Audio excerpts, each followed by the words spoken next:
امشب در 24 خبر فوری یورش معترضان به پارلمان عراق.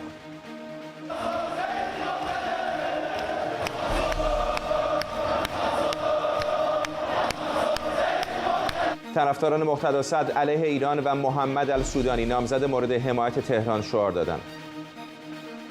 پیشنهاد تازه اتحادیه اروپا برای رسیدن به توافق هسته‌ای. اکسیوس میگه احتمال بازگشت آمریکا به توافق هسته‌ای بعیده و تمرکز دولت روی استفاده از تحریم‌ها و انزوای دیپلماتیک ایرانه. و در 42مین سالگرد درگذشت محمد رضا پهلوی نگاهی میندازیم به کارنامه شاه پیشین ایران. از واشنگتن دی سی این 24 است با فرداد فرحزاد.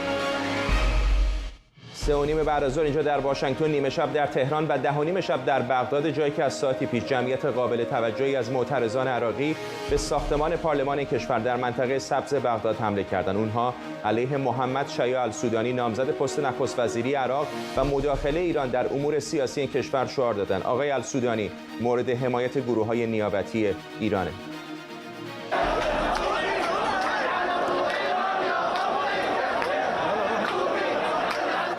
معترضان در شعارها میگن که نخست وزیری رو میخوان که وابسته به ایران و هیچ کشوری نباشه. اسوشییتد پرس گزارش داده که پلیس ضد شورش در مقابل تظاهر کننده ها از خودروهای آپاش استفاده کرده، ولی اونها با عبور از موانع اطراف پارلمان خودشون رو به صحن داخلی رسوندن. مسئول حفاظت از پارلمان عراق هم گفته که به اونها دستور دادن تا از سلاح استفاده نکنن. گفته شده اغلب معترضان از حامیان مقتدا صدرن که حدود 1 ماه پیش به رغم برتری حزبش در پارلمان عراق از سیاست کناره‌گیری کرد. یک منبع مطلع به ایران اینترنشنال گفته که اسماعیل قاآنی فرمانده نیروی قدس سپاه پاسداران روز چهارشنبه به طور پنهانی وارد بغداد شده و با رهبران چارچوب هماهنگی دیدار کرده. ائتلافی که از حمایت سیاسی دولت ایران برخورداره. ائتلاف چارچوب هماهنگی در متن یک بیانیه تلاش معترضان رو به فراخوان‌های مشکوکی مرتبط دونسته که در پی به گفته اونها فتنه انگیزی و از بین بردن صلح مدنی هستند. مقتدا صدر از طرفدارانش که به مجلس عراق هجوم بردن خواسته که به خونه هاشون برگردن. تروسک صادقی خبرنگار ما از اربیل عراق با ماست و همینطور علی صدزاده تحلیلگر مسائل خاورمیانه. با تروسک شروع می‌کنم. چه اتفاقی داره در بغداد میفته؟ فعلا وضعیت آرام بعد از اینکه صدر درخواست کرد از معترضان. اون گفتش که پیام خودتون رو به فاسدان، که منظورش گروه‌های مورد حمایت ایران بود، رسوندید و به خونه هاتون برگردید. اما دقایقی قبل از این پیام مقتدا صدر به معترضان گفته بود اگر خودتون بخواید همچنان در مجلس بمونید و اعتراض بکنید، من به رأی شما احترام میذارم. در درست زمانی که معترضان در داخل مجلس نمایندگان بودند علیه نوری المالکی، گروه‌های مورد حمایت ایران، محمد شیاع السودانی و جمهوری اسلامی ایران شعار سر می‌دادند، سرایا ارسلان شاخه نظامی وابسته به جریان صدر اخطار داد که یعنی هشدار داد احتمال حمله به معترضان وجود داره و نسبت به هر حمله به معترضان به طور کل اخطار داد به گروه‌هایی که احتمال داره گروه‌های مورد حمایت ایران بوده باشند. چون بعد از این پیام بلافاصله عکسی منتشر شد از نوری المالکی، رهبر حزب دعوه، که در حال حاضر رهبر تمامی گروه‌های مورد حمایت ایران هستش، در قالب چارچوب هماهنگی که لباس نظامی پوشیده، کاملا مسلح هستش و آماده بوده همراه با گروه‌های دیگر مورد حمایت ایران به معترضان حمله بکنند. همین باعث شده که جریان صدر و خود شخص مقتدا صدر یک پیام کوتاه منتشر بکنه، از معترضان درخواست بکنه به خونه هاشون برگردن، چون احتمال این داده میشد در عراق که جنگ علنی همانند سال 2006 و 2007 و 8 در بین شیعیان جنگ داخلی صورت بگیره. اما در کنار این اعتراضات که همچنان اینجا وجود داره و اینکه واکنش‌های بسیار گسترده این اعتراضات به دنبال خودش داشت، نمایندگی سازمان ملل در عراق یک بیانیه منتشر کرده، غیر مستقیم حمایت کرده از این اعتراضات و گفته اعتراضات آرام و بدون خشونت زیربنای دموکراسی هست و دقیقاً همیشه گفتش که این اعتراضات بدون خشونت بود. گرچه نیروهای امنیتی در اطراف منطقه سبز بغداد به معترضان حمله کردند، چند تن رو زخمی کردند، ولی خب معترضان وارد ساختمان مجلس شدن بدون اینکه هیچ گونه خسارتی به مجلس وارد بکنن و این رو مسئول حفاظت از مجلس نمایندگان حتی تایید کرد. اما اینکه قرار بود در روزهای آینده گروه‌های مورد حمایت ایران یک جلسه در مجلس نمایندگان برگزار بکنن، نخست وزیر رو انتخاب بکنن، رأیگیری بشه و بعد از اون رئیس جمهور، با اوضاعی که در حال حاضر داریم می‌بینیم و تنش‌ها به قدری حالا واضح شده در بین شیعیان، مشخص نیست آیا چقدر این گروه ها موفق میشن و اصلا چقدر هم پیمانان قبلی صدر یعنی حزب دموکرات کردستان عراق و سنی ها حاضر خواهند بود به محمد شیاع السودانی رأی بدن یا نه. اما اونطور که حالا انتظار میره این جلسه فعلا به این زودی برگزار نخواهد شد و اینکه بعداً آیا این گروه ها زیر فشار صدر میرن و کاندیدشون رو عوض میکنن یا نه مشخص نیست. آقای صدرزاده، همچنان که داریم با شما صحبت میکنیم تصاویری از داخل پارلمان عراق رو هم داریم پخش میکنیم که مربوط به همین ساعتی پیش هست. به نظر دست کم آن چیزی که در تصاویر داریم میبینیم و خبرگزاری ها هم دارن گزارش میدن، این اعتراض ها آرام بوده، هرچند بالاخره وارد صحن پارلمان عراق شدن. ولی شما بهتر از من میدونید که شرایط این چنینی یک جرقه کافی است که تا همه چی از کنترل خارج بشه. چقدر فکر میکنید که این میتونه شروع یک بحران جدی باشه یا فکر میکنید که به همینجا ختم میشه؟ میتونه یک بحران جدی و حتی بعضی ها فرض میدن که احتمال داره به جنگ داخلی منتهی بشه، ولی این یک قدرت نمایی بزرگ مقتدا صدر بود. در عرض چند هفته یک بار با آوردن صدها هزار نفر در میدان تحریر بغداد نشون داد که چه قدرتی داره.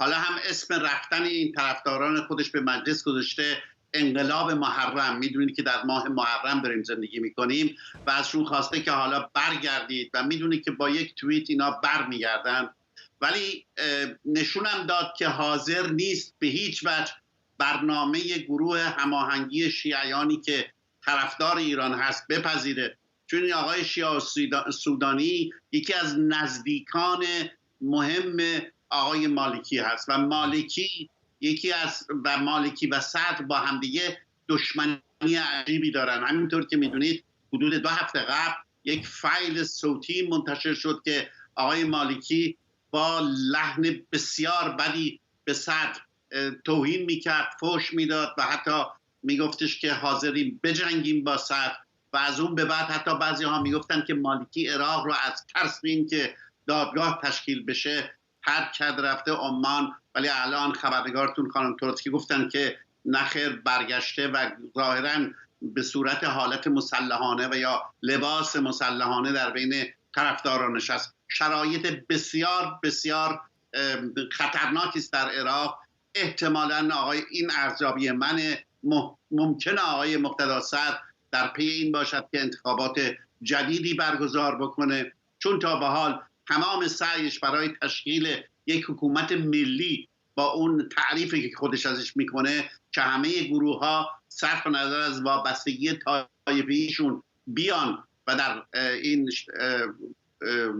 دولت آینده شرکت کنن، ظاهرا این برنامهش نگرفته و برنامه دومش احتمالاً رفتن به پای صندوق رای هست و کاظمی برای بار دوم به عنوان نخست وزیر دوران موقت مجبور خواهد شد یک انتخابات جدید سازماندهی. آقای صدرزاده، الان سالها هست به خصوص بعد از حمله آمریکا به عراق که حالا با هر کم و کاستی که بوده ایران به نظر می اومد که میتونست در عراق جولان بده و نفوذ قابل توجهی در عرصه سیاسی این کشور داشت. فکر میکنید این نفوذ تاریخ معاصر دست کم ایران در عراق داره به چالش کشیده میشه؟ یه فصل جدیدی در سیاست عراق داره شکل میگیره؟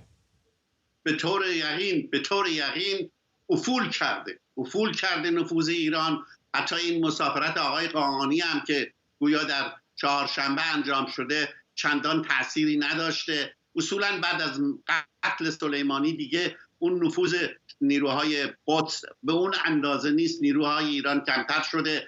عراق هم با نخست وزیر جدیدش سعی میکنه هرچه بیشتر از ایران فاصله بگیره. شما شاهد بودید 2 هفته قبل کاظمی رفت و در جلسه سران دولت‌های کشورهای خلیج فارس در عربستان سعودی در کنار رئیس جمهور آمریکا شرکت کرد و حتی سیستم برق عراق رو هم داره کم کم از وابستگیش به ایران کم میکنه، به عربستان سعودی وابسته میکنه و اصولا اروبیت، یعنی وارد دنیای عربی شدن و فاصله گرفته از ایران، این مثل که برنامه اصلی کاظمی هست و تا حدودی هم در این برنامه اصلی پیشرفت کرده. پشتیبانی اردن رو داره، پشتیبانی مصر رو داره، پشتیبانی عربستان سعودی رو داره، پشتیبانی حتی آمریکا رو داره، ولی به هر حال همونطور که می‌دونیم از نظر قانونی نخست وزیر نیست. مقتدا صدر بدش نمیاد که این کاظمی دوران نخست وزیریش رو ادامه بده، ولی مشکل هست. بنابراین من حدس میزنم اگر بتوانیم از مخمسه جنگ داخلی در عراق فراتر بریم، به انتخابات بعدی خواهیم رسید. درست که تو خودت اونجا در عراق زندگی میکنی، البته بالاخره در اربیل هستی، فضای اقلیم کردستان خیلی متفاوت شاید باشه با جنوب عراق، ولی بالاخره فضای سیاسی اونجا رو داری دنبال میکنی. چقدر این پوست اندازی سیاسی رو به چشم میشه روی زمین هم دید؟ در واقع یکی از اعضای چارچوب هماهنگی روز گذشته در گزارشی ما تهیه کردیم از بغداد دقیقاً همین رو به ایران اینترنشنال گفتش که بعد از نبود قاسم سلیمانی فرمانده قبلی سپاه قدس دیگه اتحادی در بین گروه‌های شیعی نمیشه ایجاد کرد، خیلی سخت شده و اینو گفت، تاییدش کرد که دیگه گروه‌های مورد حمایت، برخی از گروه‌های شیعی هستن که دیگه تابع جمهوری اسلامی ایران نیستن. در واقع چیزی که آقای سجاده بهش اشاره کرد کاملا درسته. جمهوری اسلامی نفوذش رو اینجا از دست داد. در 10 ماه گذشته، سال گذشته که انتخابات برگزار شده، چندین مرتبه اسماعیل قائنی به عراق سفر کرده، حتی به اقلیم کردستان سفر کرده، با جریان‌های سنی هم دیدار کرده، اما بیشترین دیدارهاش با جریان صدر بود. من نتونست جریان صدر رو متقاعد بکنه که متحد بشه با گروه‌های مورد حمایتش، که مهمترین اختلافی که جریان صدر داشت با اصحاب علالق و شخص نوری المالکی بود. چیزی که اینجا وجود داره اینه که از 2019 به بعد از اعتراضات اکتبر فضای عمومی، یعنی مردم در عراق وقتی به خیابان‌ها اومدن همین رو گفتن. اونا گفتن که دیگه یعنی دخالت‌های جمهوری اسلامی در امور عراق رو قبول نمی‌کنن و همین گروه‌های مورد حمایت جمهوری اسلامی بودند که داشتن معترضان رو سرکوب می‌کردن، داشتن مخالفان رو ترور می‌کردن، داشتن روزنامه‌نگاران رو ترور می‌کردن. مسئله‌ای که وجود داره اینه که احتمال بسیار زیادی وجود داره گروه‌های مورد حمایت ایران موفق نشن محمد شیعه سودانی رو نخست وزیر بکنن، دولت تشکیل بدن، با توجه به اختلافاتی که هم در بین کردها وجود داره، هم در بین شیعیان که داریم همین امروز می‌بینیم اینجا چه خبره. در نتیجه ناچار میشن که مصطفی الکاظمی نخست وزیر یک دوره بعدی در سر کار بمونه. البته مهمترین مخالفان مصطفی الکاظمی گروه‌های مورد حمایت جمهوری اسلامی و تهران هستش. اونا بر این باورند که مصطفی الکاظمی شخصی که داره امور عراق رو حالا به غربی ها بیشتر نزدیک میکنه، بیشتر از جانب آمریکا حمایت میشه و خصوصا امارات و عربستان سعودی. ممنونم از تو ترسک صادقی از اربیل عراق و اون تصویری هم که از آقای مالکی ترسک بهش اشاره کرد خودش توییت کرده، من بازنشر کردم، میتونید در توییتر ببینید. از شما هم ممنونم. علی سعدزاده تحلیلگر مسائل خاورمیانه از فرانکفورت با ما. با پیشنهاد تازه اتحادیه اروپا مسئله احتمال رسیدن به توافق در وین میان ایران، آمریکا و 4+1 مطرح شده. آمریکا میگه در حال بررسی این پیشنهادات و ایران هم گفته ایده هایی برای جمع‌بندی داره که در اختیار بقیه مذاکره کننده ها قرار میده. ساعتی پیش حسین امیرعبداللهیان وزیر خارجه ایران در گفتگوی تلفنی با مسئول سیاست خارجی اتحادیه اروپا گفته ایران از تداوم مسیر دیپلماسی و مذاکره استقبال میکنه و اگر آمریکا با واقع بینی گام برداره توافق خوب در دسترسه. بورل هم در توییتی گفته اگر میخواهیم توافق هسته‌ای رو نجات بدیم حالا زمان تصمیم گیریه. کاترین کولونا وزیر خارجه فرانسه هم گفته بازگشت به توافق هنوز امکان پذیره، اما برای آن پاسخ مثبت ایران در اسرع وقت مورد نیازه. پیشتر بورل در گفتگو با فاینانشال تایمز هم گفته بود این بهترین قرارداد ممکن برای طرفین مذاکره است. سمیرا قرایی از وزارت خارجه آمریکا با ماست. سمیرا، چه بیشتر می‌دونیم در مورد این بسته پیشنهادی جدید اروپایی‌ها؟ فرداد البته آقای بورل با فاینانشال تایمز گفتگو نکرده، مقاله‌ای بوده که اونجا منتشر کرده و در اون مقاله تبیین کرده بود که یک پیشنهادی رو آماده کرده، پیشنهادی که در واقع یک پروپوزال، یک بسته‌ای هست که بهترین چیزی هست که در شرایط فعلی با امکانات کنونی می‌شده تهیه بشه. در اختیار طرفین گفتگوهای وین قرار داده و از همگان خواسته که بلافاصله و به سرعت این پیشنهاد، این بسته پیشنهادی رو امضا بکنند و مذاکرات وین رو به پایان برسونند.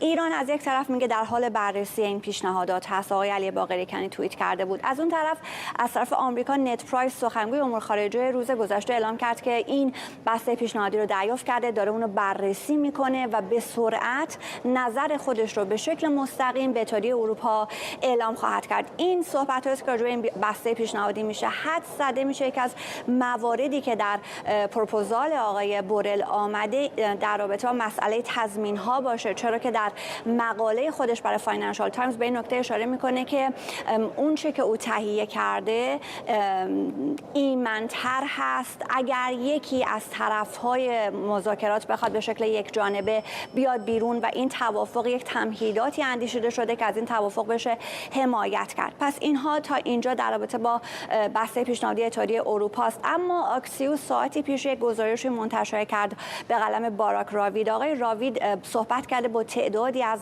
کارشناسان اتاق‌های فکر مختلف واشنگتن و اونها به نقل از برت مکگرک که مأمور ویژه کاخ سفید در امور خاورمیانه است گفتند که به نظر میرسه که بعید باشه در آینده نزدیک برجام بخواد احیا بشه و گفتن تمهید بایدن همین هست که تحریم‌های بیشتری علیه جمهوری اسلامی ایران وضع بکنه و به لحاظ دیپلماتیک ایران رو بیشتر منزوی بکنه. با این همه تصمیم نداره تنش غیر ضروری و بی جهت ایجاد بکنه. قوای قهری هم آخرین گزینه‌ای هست که بایدن ازش استفاده خواهد کرد. آقای مکگرک گفته تئوری او این هستش که ایرانی‌ها میخوان از آمریکا چیز بیشتری دریافت بکنن تا بتونن به علی خامنه‌ای ارائه بدن و او رو راضی بکنن تا توافق رو قبول کنه. با این همه آمریکا راضی نیست که چیزی رو ارائه کنه. اما فردا در مجموع با توجه به بسته پیشنهادی تازه بورل یک سری تحرکات دیپلماتیک هم آغاز شده، از جمله آقای امیرعبداللهیان که گفتی با خود آقای بورل صحبت کرده.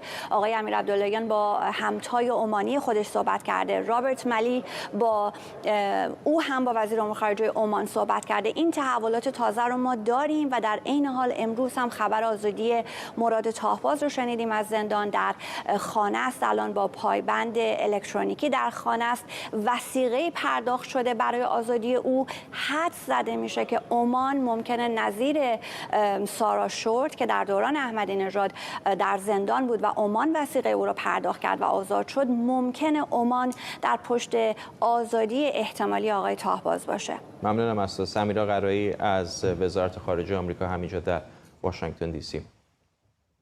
همطور که سمیرا هم اشاره کرد، نشریه آکسیوس به نقل از برت مکگرک همان کننده امور خاورمیانه در شورای امنیت ملی آمریکا گفته احتمال بازگشت آمریکا به توافق هسته‌ای سال 2015 خیلی بعیده و تمرکز دولت بایدن احتمالاً روی استفاده از تحریم‌ها و همینطور انزوای بیشتر دیپلماتیک ایرانه. به گزارش خبرگزاری آکسیوس، رابرت مالی نماینده ویژه آمریکا در امور ایران و دیگر مقامات دولت بایدن پنجشنبه در یک نشست توجیهی محرمانه به کمیته روابط خارجی مجلس نمایندگان کشور درباره مذاکرات و وضعیت برنامه هسته ایران گزارش میدن، هرچند به نظر میاد که ممکنه به تأخیر بیفته. علی واعظ مدیر پروژه ایران در گروه بین‌المللی بحران از واشنگتن به ما پیوسته. آقای واعظ، اونطوری که اروپایی‌ها دارن میگن، آقای بورل داره میگه، دیگه میگن این بهترین بسته پیشنهادی است که میشه روی میز گذاشت.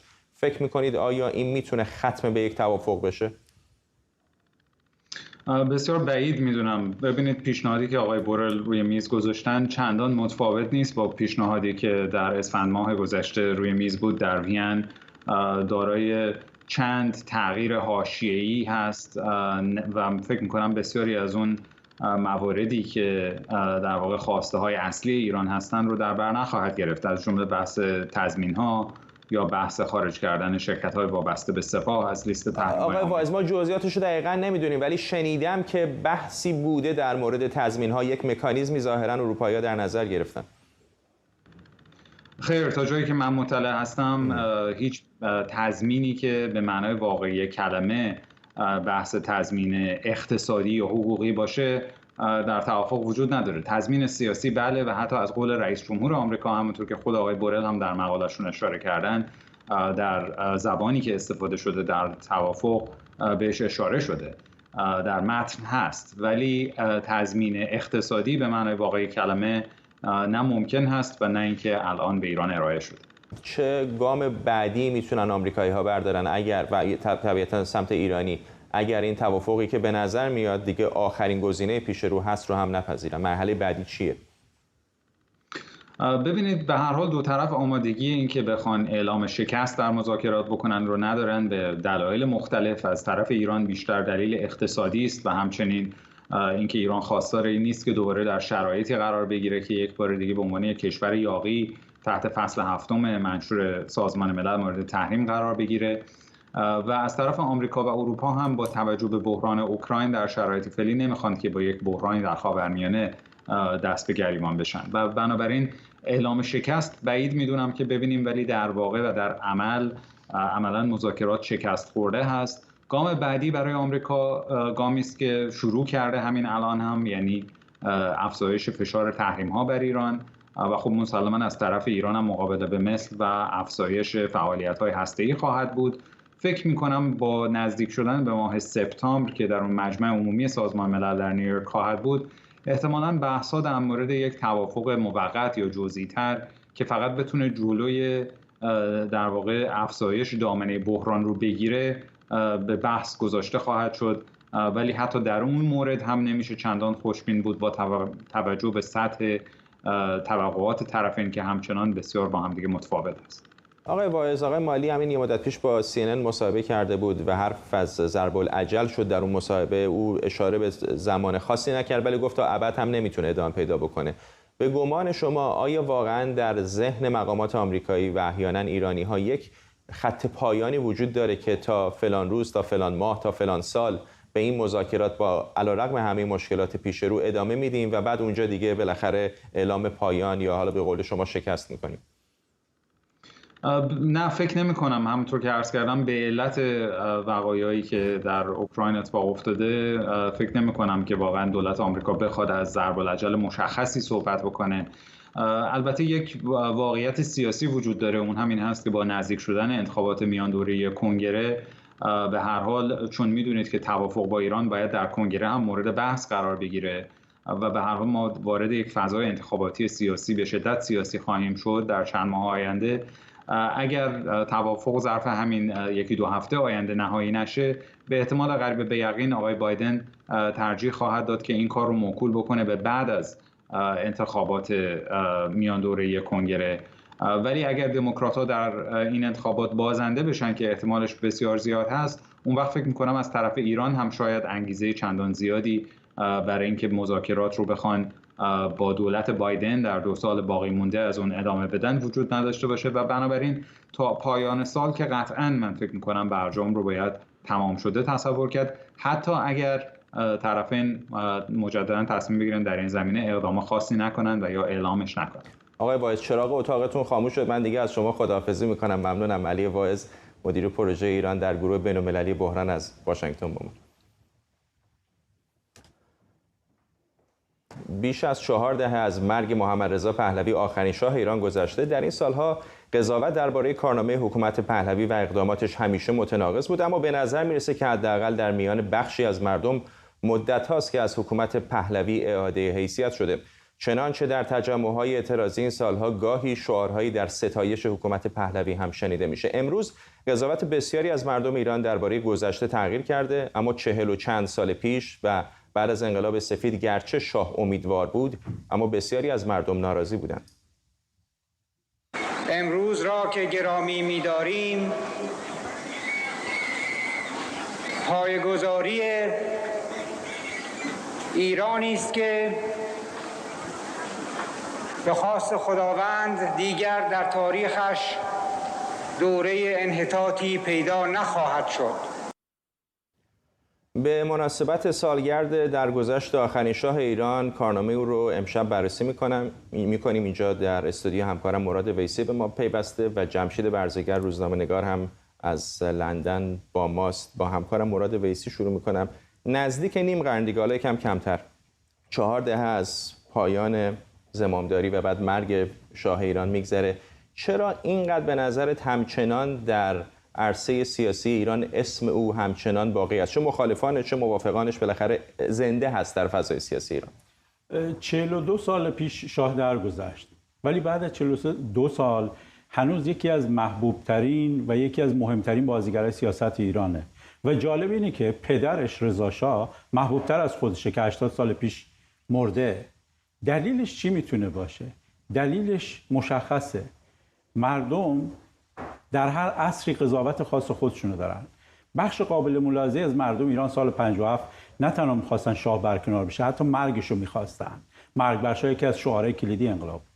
ولی 44 سال بعد مردم سال 1401 که دیگه خیلی هاشون مردم سال 57 نیستن، جوانترن، جدیدترن، مردم خسته و دلزده از تجربه تلخ و سیاه و خونین جمهوری اسلامی فکر میکنن قبل از اون یک حکومتی وجود داشته که یا بهتر بوده یا ایرادات کمتری داشته. شاه به این دلیله که بدون اینکه در 42 سال گذشته کاری کرده باشه روز به روز داره محبوبتر میشه. جاش با آیت الله خمینی عوض شده. سال 57 شاه از نظر بخش قابل ملاحظه از مردم مرگشو میخواستن، خمینی محبوب بود، دیو چو بیرون رود فرشته درآید. بعد از 42 سال جا عوض شده، آیت الله خمینی منفورتره، شاه محبوبتره. موقعی که موقعیت رضا شاه هم نگاه میکنید، دلیلی که وجود داره دقیقاً به دلایل الان برمیگرده. رضا شاه به 3 دلیل محبوب الان. کسی بوده که امنیت رو برگردونده در حالی که الان جامعه به شدت احساس ناامنی میکنه. کسی بوده که نگاه مدرنی داشته، با وجودی که آدم باسوادی خیلی نبوده، دانشگاهی نبوده، ولی حدود 40 تا نهاد مدرن در ایران در 16 سال تأسیس کرده. و سوم اینه که نگاهش به آینده بوده، کارآمد بوده، امنیت آورده و نگاهش هم به آینده بوده، در حالی که جامعه به ما تلقی شده که رضا شاه رو با دیکتاتوری بشناسیم. بله، رضا شاه آدم اقتدارگرایی بود، ولی هم کارآمد بود، هم نگاه به آینده داشت و هم 40 تا نهاد مدرن در ایران تأسیس کرد. مردم الان به این دلیل شاه رو محبوب میدونن، بهش توجه میکنن. یکی از بازیگرای عرصه سیاسته که 44 سال از تجربه سیاه و خونین و مفتضح و شکست خورده تلخ جمهوری اسلامی خسته شدن و باورشون اینه که قبل از اون حکومت بهتری وجود داشته. آقای برزگر، حکومت‌های استبدادی در جهان کم نیستن، به خصوص در منطقه ما خاورمیانه که زیاد هم هستن. کشورهای حاشیه خلیج فارس رو بگیرید به عنوان مثال، یا حتی در جایی مثل چین هم که حکومت بالاخره دموکراتیک نیست. ولی این توسعه اقتصادی به نظر میاد در ظاهر در بسیاری از این موارد مانع از این شده که اعتراضها به حد و اندازه‌ای برسه که این حکومت‌ها رو ساقط بکنه. چه شد در زمان شاه که علیرغم اون پیشرفت قابل توجه دست کم اقتصادی که فکر می‌کنم مخالفانش هم روی کاغذ حداقل باش موافق هستند، نتونست جلوی این اعتراض‌ها رو بگیره، حکومتش رو حفظ بکنه؟ ببینید، به نظر من باید کمی به گذشته برگشت. آقای ویسی به عملکرد رضا شاه اشاره کرد. باید به خاطر داشته باشیم که اصولاً سلسله پهلوی در واقع در پی انقلاب مشروطیت و ضعف و زوال کامل سلسله قاجار بود که شکل گرفت. در آغاز کار اگر شما به عملکرد رضا شاه دقت بکنید ببینید که او به مثابه سرباز راستین مشروطیت دیده میشه، تا اونجایی حتی پیش میره که میخواد اعلام جمهوریت بکنه، اساساً به دنبال سلطنت نیست. از قضا به دلیل مخالفت روحانیون از خیر در واقع انقراض سلسله قاجار و اعلام جمهوریت در میگذره و به عنوان پادشاه بر تخت می‌نشینه. در آغاز کار و همونطور که گفته شد، اگر شما نگاه بکنید ببینید که طیفی از روشنفکرانی که در واقع نسل بعدی منورالفکران هستن، کسانی مثل محمد علی فروغی، مثل حکمت، مثل داور و بسیاران دیگر، اینها گرد رضا شاه حلقه میزنن و همون آموزه ها و آرمان های انقلاب مشروطیت رو پیش میبرن. نهادهای مدرن در جامعه شکل میگیره، روزنامه ها توسعه پیدا میکنه، آموزش و پرورش، قوه قضاییه، شهربانی، همه نهادهای مدرنی که ما امروز با اونها حتی فعلا بعد از 43 سال تلاش و جنگ جمهوری اسلامی با دستاوردهای مدرنیته و دستاوردهای مشروطیت هنوز اونها رو در بقایاش رو در جامعه می‌بینیم. اما خب به دلیل تداوم اون ساختارها، اون فرهنگ پدرسالارانه و نحوه توزیع در واقع درآمد و توزیع درآمد در جامعه، طبیعتاً اون ساختار هم ساختاری اقتدارگرا شد در اون زمان. ولی عمر چندانی از انقلاب مشروطیت و خواسته های انقلاب مشروطیت نگذشته بود که در صد اونهایی که در واقع از اون خواسته ها قانونگرایی، برابری در برابر قانون و آزادی سیاسی و مدنی بود. اینها در واقع زمینه‌هایی رو فراهم می‌کرد که به ویژه بعد از وقایع سال 32 خب اصولاً به یک جبهه‌بندی آشتی‌ناپذیری بین مخالفان و مدافعان نظام سلطنتی پهلوی بدل شد و در نتیجه اونها توانستند دست بالا رو بگیرن، علی‌رغم به اقدامات بسیاری که هم چه در دوره پهلوی اول و چه در دوره پهلوی دوم که به نظر من عمق و شدتش به مراتب بیشتر از دوران رضاشاه بود، چون هم از نظر زمانی محمد رضا شاه پهلوی فرصت بیشتری داشت، هم دست به اصلاحات بسیار رادیکالتر و بنیادی‌تری زد، مثلا انقلاب سفید و بسیاری از کارهای دیگه. شما اگر ببینید در واقع اون طبقه متوسطی که نطفه‌هاش با رضاشاه بسته شد، مثل تأسیس دانشگاه تهران در دوران محمد رضا شاه پهلوی است که به بار می‌نشینه و ما با نسلی از تکنوکرات‌های جدید مواجه میشیم که ممکنه نسبت خانوادگی با اون در واقع طبقه اشراف یا اریستوکراتی که از تا دوره قاجار و تا دوره اول پهلوی قدرت رو در دست داشتن پیوندی داشتن، اما درک و نگاهی متفاوت به مسائل جهان داشتن، نگاهی مدرن داشتن و کشور رو در سمت مسیر توسعه اقتصادی پیش می‌بردن. متاسفانه اتفاقی که افتاد این بود که توسعه سیاسی همپا و هموزن با توسعه اقتصادی شکل نگرفت. همین پیشتر ازتون پرسیدم، خیلی کشورها هستن که توسعه سیاسی ندارن، از کشورهای کوچیک حاشیه خلیج فارس بگیرید تا یک کشور پهناوری مثل چین، ولی به نظر میرسه که این توسعه اقتصادی باعث میشه بخش قابل توجهی از مردم بالاخره با اون سیستم کنار بیان. خب بله، ببینید این هم یک پروسه طولانی بوده که اتفاق افتاده، ناگهان نبود. واقعیت همین هستش که به هر دلیلی شاه قدرت اقناع افکار عمومی رو از دست داده بود. مخالفان موفق می‌شدن حتی هر اقدام و حرکت مثبت شاه رو منفی قلمداد بکنن و علیه او از اون استفاده بکنن. در بسیاری از کشورهای دیگه هم که این شکل از توسعه نامتوازن پیش رفته بود ما شاهدش بودیم. حالا در مواردی مثلا ارتش‌ها کودتا می‌کردن، مخصوصا در آمریکای لاتین، و بعد قدرت رو در دست می‌گرفتن. در ایران این اتفاق نیفتاد و در شرایطی که کسی هم انتظارش رو نداشت در واقع این انقلاب به وقوع پیوست که خب البته پرداختن به جزئیات دلایل انقلاب از حوصله این بحث خب کمی خارج میشه. حالا شاید تو کلاپاس بیشتر در موردش حرف بزنیم. آقای مراد ویسی، اینو میخوام ازتون بپرسم که همونطور که خودتون اشاره کردید دست کم برای ایرانی‌ها در این تاریخ معاصر دو تا تجربه وجود داره دیگه، نظام پادشاهی بوده، نظام جمهوری اسلامی بوده. خوبی‌ها و بدی‌هاشو هر کسی حالا از زعم خودش میتونه بررسی بکنه، ولی خیلی‌ها مقایسه میکنن و میگن که ما تجربه یک کشور واقعا دموکراتیک رو که نداشتیم، ولی دست کم در دوران زمان شاه بالاخره وضع اقتصادیمون بهتر بود، کشور روابط بهتری با مابقی دنیا داشت. برای اونایی که دغدغه دموکراسی دارند در ایران و الان هم که کسی رفراندوم برگزار نکرده، نمیدونیم هم تا کی جمهوری اسلامی است، ولی برای اونها چقدر فکر میکنید این نگرانی میتونه درست باشه که اگر یک شرایطی در ایران پیش بیاد که مثلا حکومت جمهوری اسلامی بخواد سرنگون بشه، بعضی‌ها حاضر باشن که برگردن به یک چیزی شبیه به نظام پادشاهی با تمام اشکالات و استبداداتش، حتی استبدادهاش، حتی اگر به صورت مطلقه باشه، که فقط نجات پیدا کنن از جمهوری اسلامی؟ اصلا مسئله بازگشت به گذشته نیست، مسئله حرکت به سمت آینده است. سگانه‌ای داریم: شاه محبوب، رضا شاه محبوبتر به شکل عجیبی، و نظرسنجی‌های گمان و بقیه هم نشون میده شاهزاده رضا پهلوی الان هم محبوبتر از بقیه چهره‌های اپوزیسیونی، هم شناخته شده تره. آیا این معنیش برگشت به گذشته است؟ اصلاً و ابدا.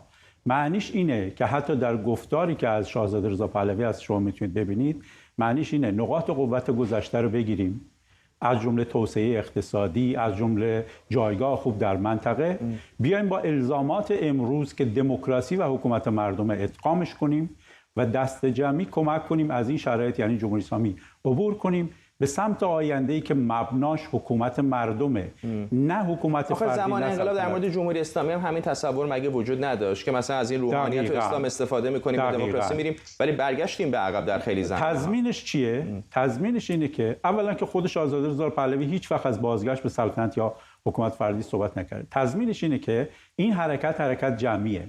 کل 84 میلیون ایران باید توش دخالت کنن، کما که شاهزاده رضا پهلوی هم گفت مردم ایران اپوزیسیون اصلی ان و برای اینکه تضمین بشه ما به دموکراسی میرسیم باید گزارش هم دموکراتیک باشه، یعنی همه نیروهای دموکراسی خواه کنار هم جمع بشن و یک مبانی محکمی وجود داشته باشه، شامل گزار از جمهوری اسلامی، دموکراسی چند حزبی که به نظر من دموکراسی پارلمانی بهترینشه، سکولاریسم، جدایی نهاد دین از نهاد دولت، نظام مبتنی بر حقوق شهروندی و حقوق بشر در چارچوب ایران یکپارچه با حفظ ثبات و امنیت. اینها اون توافقی که داره در جامعه ایران شکل میگیره و تضمینی که در براش خواهد داشت اینه که گزار دموکراتیک باشه، همه نیروهای دموکراسی خواه کمک کنن، مشارکت کنن و اونچنان که من شنیدم نقشی هم که شاهزاده رضا پهلوی برای خودش قائله، کمک به میلیون ها نفری که خواهان عبور از جمهوری اسلامی ان به یک حکومت منتخب مردم.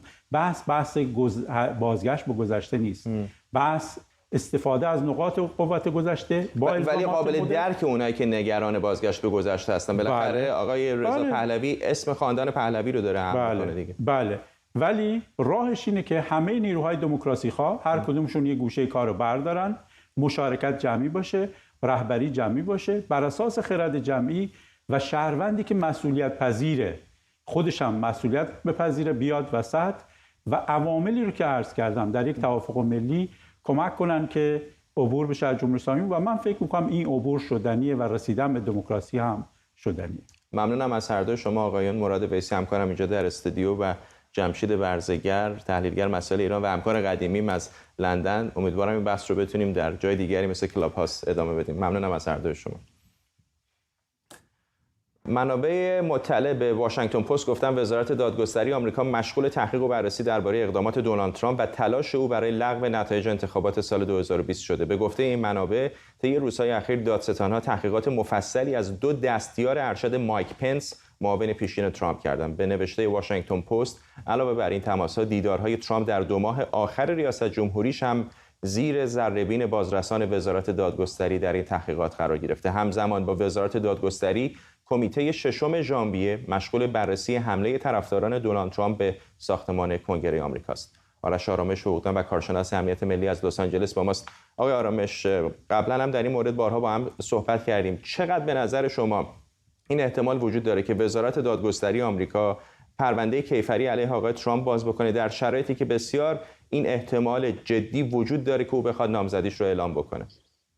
هر کسی که به شما اینجا بگه احتمالش رو میدونه یا نمیدونه داره حرف گزاف میزنه. هیچ کس نمیدونه که واقعا چه خواهد شد. وزارت دادگستری یکی از لب بسته لب دوخته ترین وزارتخانه‌های ایالات متحده است. وزارتی است که هرچند که خب وزیر دادگستری رو رئیس جمهور تعیین میکنه اما وزیر دادگستری یا مدعی العموم همون اترنی جنرال دادستان کل کشور عملاً باید یک نقش بی‌طرف بازی کنه. به خاطر همین بسیاری از این پرونده‌های حساس رو تا لحظه آخر شما نمیدونید که حتی خود شخص آقای ترامپ تحت مظنون تحقیقات هست، تحت تعقیب، مظنون یا یک شخص مورد نظر برای ادامه، یعنی person of interest. اینا همه با هم فرق میکنن.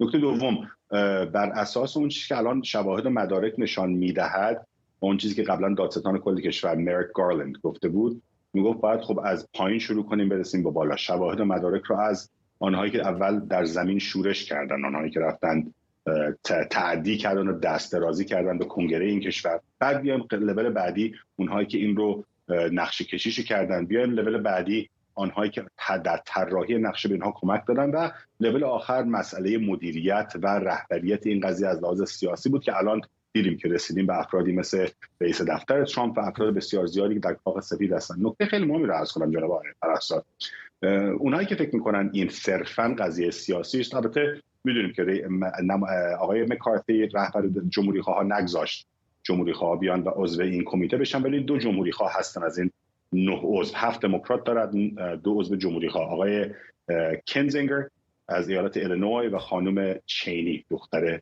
دیک چینی، معاون رئیس جمهور بسیار مشهور ایالات متحده. و نکته دوم، تمامی کسانی که تا حالا شهادت دادن دموکرات نیستن. اگر نمیخوام بگم عکس قریب به اتفاق، تمامی کسانی که شهادت دادن علیه آقای ترامپ همه جمهوری خوان، همه کسانی که در دفتر ایشون، در دفتر معاون رئیس جمهور، در دفاتر قضایی، اجرایی و تقنینی کار میکردن، نه فقط جمهوری خواه هستن بلکه همه یا منسوبین مستقیم یا منسوبین غیر مستقیم آقای ترامپ هستن. حالا چرا میان شهادت میدن علیه ترامپ و در مورد اتفاقی که افتاد؟ به خاطر اینکه بیزارن، به خاطر اینکه میبینن که رئیس جمهور آمد از آن وظیفه قانونی خودش تخطی کرد و جلوی شورش رو نگرفت. نه تنها اون، بلکه بسیاری عقیده دارن که حتی آتش، یعنی poured gasoline on fire، گاز یا بنزین ریخت روی آتش، اینا همه هست. میخوام فقط بگم در مورد حزبی بودن این قضیه، حالا یک دموکرات نیامده اونجا. متوجهم که بسیاری از کسانی که شهادت دادن جمهوری خواهان مخالف آقای بسیاری هم نه مخالف آقای ترامپ هم نیستن. آقای فرستاد خب بالاخره اومدن علیه شهادت دادن دیگه. ولی سوال من این هست، فرصتمون هم که من فقط میخوام خیلی کوتاه اینو ازتون بپرسم که بالاخره در ظاهر امر وقتی که رئیس دادگستری آمریکا که منسوب سیاسی هست از طرف رئیس جمهور فعلی که یک دموکرات هست، اگر بیاد علیه آقای ترامپ دعوایی مطرح بکنه، در ظاهر به نظر سیاسی میاد برای افکار عمومی دیگه، اینطور نیست؟ در ظاهر ممکنه سیاسی باشه، ولی یکی از دلایلم که تا حالا فکر کنم اعلام جرم نکردن همینه، به خاطر اینکه من خودم با تمام جمهوری خواه خوب زیاد داریم، ولی من همونطور که از روز اولم بوده اصلا نه طرفدار آقای ترامپ نیستم به خاطر شخصیت ایشون، به خاطر شخص ایشون، ولی جمهوری خوب زیاد داریم و کسایی هستن که شایسته و لایق ریاست جمهوری هستن. نکته اول. نکته دوم، اینها هیچ کدوم مخالف ترامپ نبودن. بذارید من رکورد رو کاملا میگم، اینها حتی تا روز بعد از شورش در رفتار خود آقای ترامپ کار میکردن، از وفادارترین نیروهای با آقای ترامپ بودن، ولی به خاطر اتفاقات شنیعی که افتاد و حتی جان بسیاری از عزیزان خودشون به خطر افتاد و حتی جان معاون رئیس جمهور به خطر افتاد، الان میگن ترامپ دیگه صلاحیت رو نداره. پس نگیم اینها مخالفین جمهوری خواه آقای ترامپن، اتفاقا دو آتیشه طرفدار ترامپ بودن. ولی نکته آخر، من با وجود اینکه خودم خیلی راضی نیستم، هنوز دو دلم، آیا واقعا میخوام رئیس جمهور ایالات متحده رو هر کی بوده دادگاهی ببینم یا نه؟ اونم سوال سختی است. ممنونم از شما آرش آرامش از لس آنجلس با ما. و میرسیم به پایان 24 امشب. ممنون از همراهیتون. برنامه رو با تصاویر زنده از واشنگتن به پایان میبریم.